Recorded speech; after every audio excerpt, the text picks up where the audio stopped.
कुसुमावली ने महल में पहुंचकर अपनी माता को प्रणाम किया और कहा, माँ, मैं आ गई हूँ। काफी थक गई हूँ, इसलिए अपने महल में जाकर आराम करूँगी।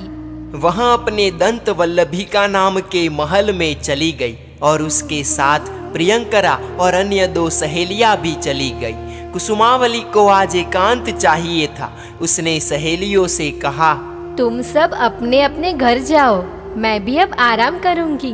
सहेलियां चली गई। इतने में तो वातायन में रखे हुए पिंजरे में से तोता मैना ने कलरव मचा दिया, क्योंकि वह हमेशा बाहर से आकर सीधी अपने उन पाले हुए तोता मैना के पास जाती, उन्हें सहलाती, उन्हें प्यार करती, दुलारती, उनके साथ खेलती, थोड़ा बतियाती। और आज तो उसने उनकी ओर नजर तक नहीं फेरी। आज उसे तोता मैना का कुंजन भी अच्छा नहीं लगा। उसने जरा आंखें तरेर कर कहा, आज चुप रहना, मैं तुम्हारे पास नहीं आऊंगी, न खेलूंगी तुम्हारे संग। मुझे आराम चाहिए, समझे ना। वह गरम गरम निश्वास भरने लगी। सिंह कुमार की कल्पना की गलियों में वह खो गई। कुमार के ही विचार और कुमार की ही कल्पना, जैसे उसके सोच का संसार सारा का सारा सिंह कुमार के इर्द गिर्द सिमट आया था। और तभी परिचारिका ने आकर कहा, माँ आपको खाना खाने के लिए बुला रही है। नहीं, मुझे भूख नहीं है, मैं खाना नहीं खाऊंगी, माँ से बोल देना। परिचारिका के सामने निगाह उठाए बगैर ही कुमारी ने जवाब दे दिया। वह छत की ओर नजर गड़ाए हुए थी। परिचारिका वहां से चली गई। कुसुमावली ने भोजन नहीं किया, न तो स्नान किया और न तो कपड़े बदले। वह अपने महल के परिसर में आए हुए सरोवर में तैरते हंसों के पास भी नहीं गई। वीणा भी आज कोने में सुनी सुनी पड़ी थी। उसका चित्र फलक, रंग, तुलिका सब आज अनछुए ही पड़े थे। उदासी के साये में सिमटी सिमटी कुसुमलता पलंग पर औंधी लेटी हुई करवटें बदल रही थी। पानी के बिना तरसती तड़पती मछली की भांति कुसुम बेचैन थी। उसे तनिक भी चैन नहीं है। विचारों का अंतहीन काफिला उसके मन की कुंवारी धरती पर उतर आया है। जैसे मैं कुमार से मिलने के बाद बेताब हूँ, मुझे चैन नहीं है, उसी से मिलने के विचार सताते हैं। क्या कुमार को भी मेरी याद आती होगी? क्या उसका दिल मुझे चाहता होगा?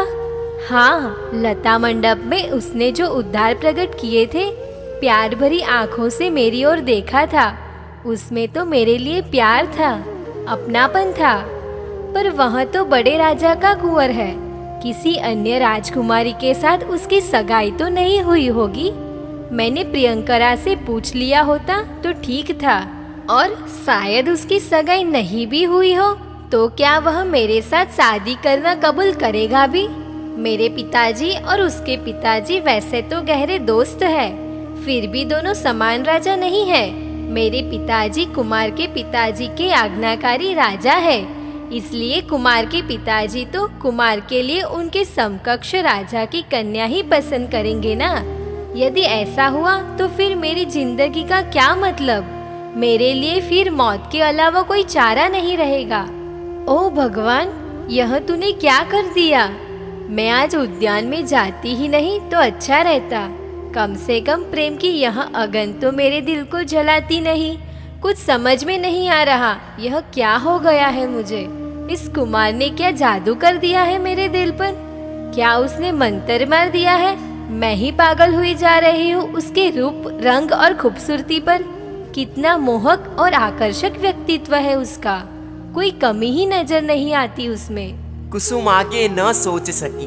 कुसुमावली ने न तो स्नान किया न तो खाना खाया, बस शयन खंड में अकेली पलंग पर लेटी है, करवटें बदल रही है, ठंडी आहें भर रही है।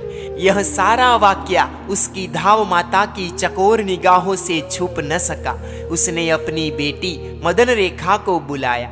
मदन रेखा कुसुमावली की अंतरंग सहेली थी। प्रियंकरा से भी ज्यादा नजदीकी रिश्ता था उसके साथ। मदन रेखा वैसे तो धाव माता की कन्या थी, परंतु महारानी मुक्तावली को उस पर कुसुमावली जितना ही प्यार था। मदन रेखा की माँ ने मदन रेखा से कहा, क्या कर रही है तू?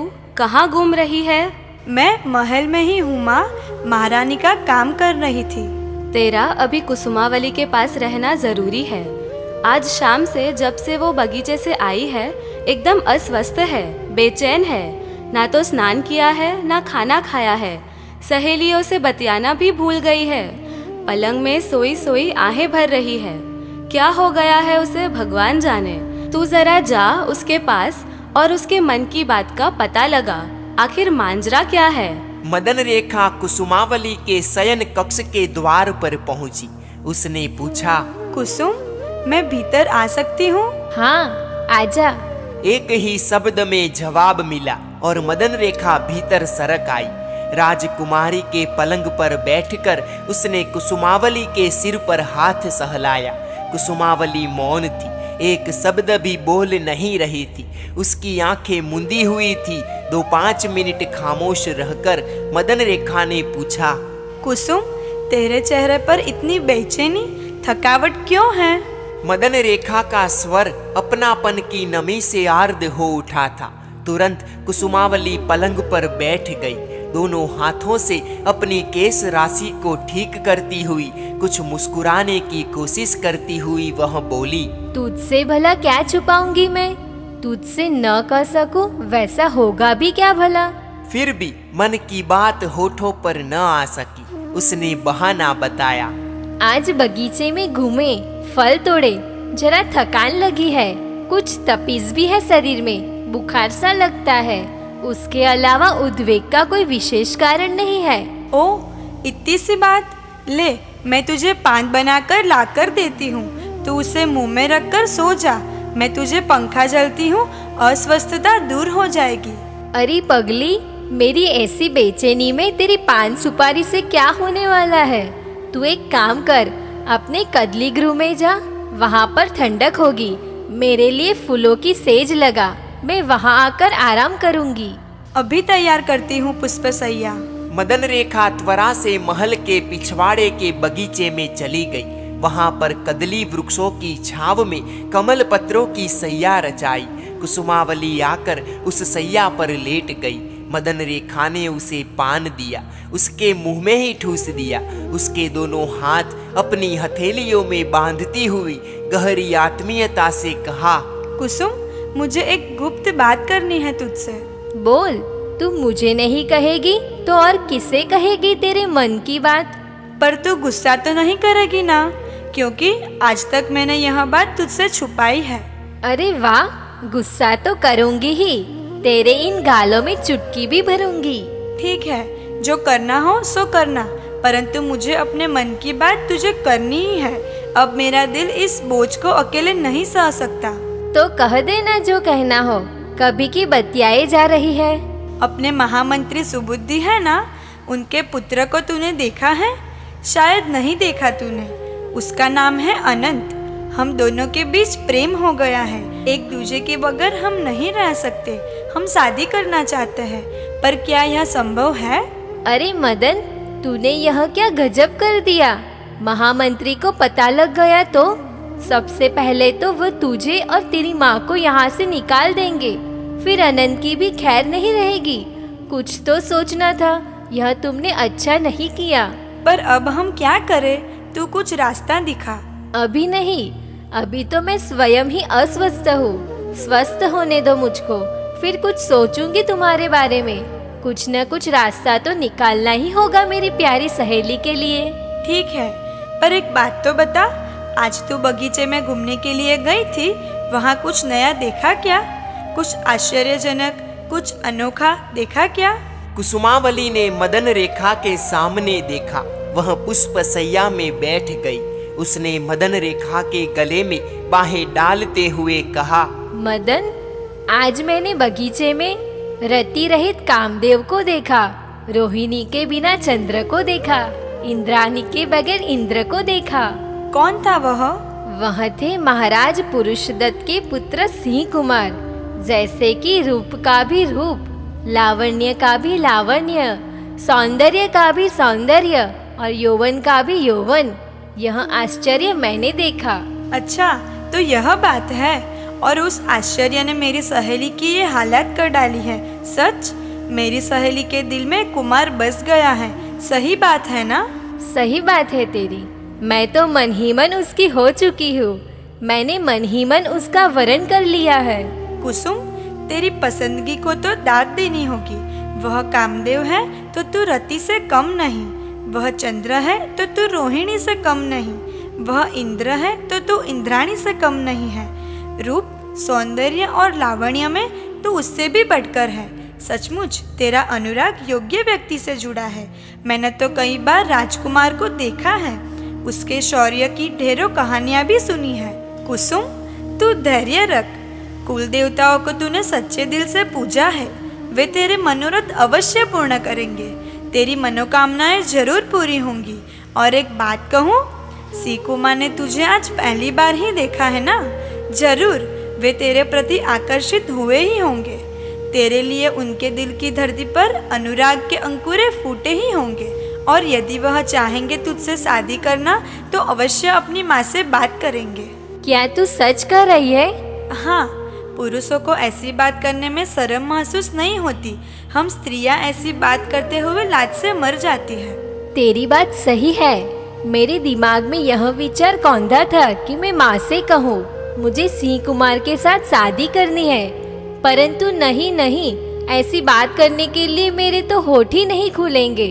न तो मैं माँ से कुछ कर सकती हूँ, न पिताजी से कुछ बात कर सकती हूँ। परंतु तूने मुझसे कह दिया ना, अब चिंता नहीं। इसके लिए मैं पूरी सजगता से कोशिश करूँगी। इस बारे में जरूरी तलाश भी कर लूँगी।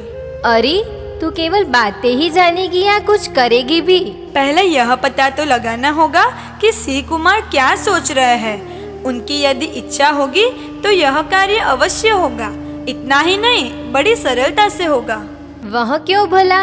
तू नहीं जानती है, पुरुषदत्त महाराज और श्रीकांता महारानी सिंह कुमार की एक एक इच्छा पूरी करते हैं। वे राजकुमार को कभी दुखी नहीं करते हैं। ने इतना सब कैसे जाना? कब जाना? तेरी धाव माता यानी कि मेरी माता और राजकुमार की धाव माता दोनों पक्की सहेलियां हैं। दोनों मिलती हैं, बातें करती है। मैं समीप बैठी रहती हूँ तो कई बातें सुनने को भी मिलती है। धाव माताएं तो महल का चप्पा चप्पा जानती है, उनसे कोई बात छिपी नहीं रह सकती। तो फिर मदन, एक काम करे, तू मेरी यह बात अपनी माँ के कानों तक पहुँचा। तेरी माता राजकुमार की धाव माता से यह बात कहे, और कुछ इस तरह सब हो सकता है या नहीं? ओफो, तुझे तो कितनी जल्दबाजी है। बस जैसे कि आज ही शादी की सहनाई बज उठे और कल तू राजकुमार के साथ चल दे। पर पगली, जल्दबाजी में जामुन नहीं पकते हैं, थोड़ा धैर्य रख। हाँ, तू यदि राजकुमार को कुछ संदेश भेजना चाहती हो तो वह काम मैं कर दूंगी। कुमार को कुछ भेंट सौगात भेजना हो तो दे दे, मैं भिजवा दूंगी। सच? तू मेरा संदेश पहुंचा देगी? अरे बाबा, वचन देती हूँ, और यह बात मेरे पेट में ही रहेगी, बिल्कुल गुप्त रहेगी। मेरे ऊपर भरोसा कर। तेरे ऊपर ही तो विश्वास है। शायद इस राजमहल में एक तू ही तो मेरी सहेली है, जिससे मैं दिल की सारी बातें कर सकती हूँ, मन की उलझन बता सकती हूँ। पूरा विश्वास है तेरे ऊपर। तू बता, क्या संदेश देना है? तेरा संदेश पहुँच जाएगा। फिर उनका संदेश भी तू लेकर आएगी ना? देंगे तो बेशक लाऊंगी बाबा, जरूर लाऊंगी। कुसुमावली सोचने लगी कि क्या संदेश भेजूं। मेरा संदेश सुनकर वे मजाक तो नहीं उड़ाएंगे ना? नहीं नहीं, मजाक तो नहीं उड़ाएंगे। उसने मदन रेखा से कहा, कुमार से कहना कि उद्यान में तुम्हें जब से देखा मेरा मन तेरे पास है। तुम मेरे दिल को चुरा ले गए हो। अब जल्दी से मेरे तन को भी, मुझे भी तुम्हारे पास बुला लो। अरे वाह, क्या प्यारा सा संदेश भेज रही है तू तो। और साथ साथ यह भी कह दूं ना कि जल के बगैर तड़पती मछली की तरह मैं फूलों की सेज पर भी तड़प रही हूँ। कुसुमावली ने मदन रेखा पर कमल का फूल फेंका, जूठा जूठा गुस्सा बताया और खड़ी होकर वहां से राजमहल की ओर दौड़ गई। मदन रेखा ने महाराज पुरुषोत्तम के महल में रहने वाली अपनी परिचित दासी का संपर्क किया। सिंह कुमार की दिनचर्या के बारे में उनसे जानकारी ले ली। सिंह कुमार के महल की परिचारिका ने मदन रेखा से कहा, तुझे मिलना है राजकुमार से? मैं मिलवा दूं तो? पर मुझे कल ही मिलना है उनसे। अरे इसमें कौन सी बड़ी बात है? तू चाहती है तो कल मिलवा दूं तुझे। तू एक काम कर, कल दोपहर में आ। राजकुमार भोजन करने के पश्चात महल के नीचे पूर्व के उद्यान में एकाध घड़ी टहलने के लिए जाते हैं। उस समय मैं तुझे उनके पास ले चलूंगी। तेरी पहचान करवाकर मैं वहां से लौट जाऊंगी। सारी बातें तय हो गई।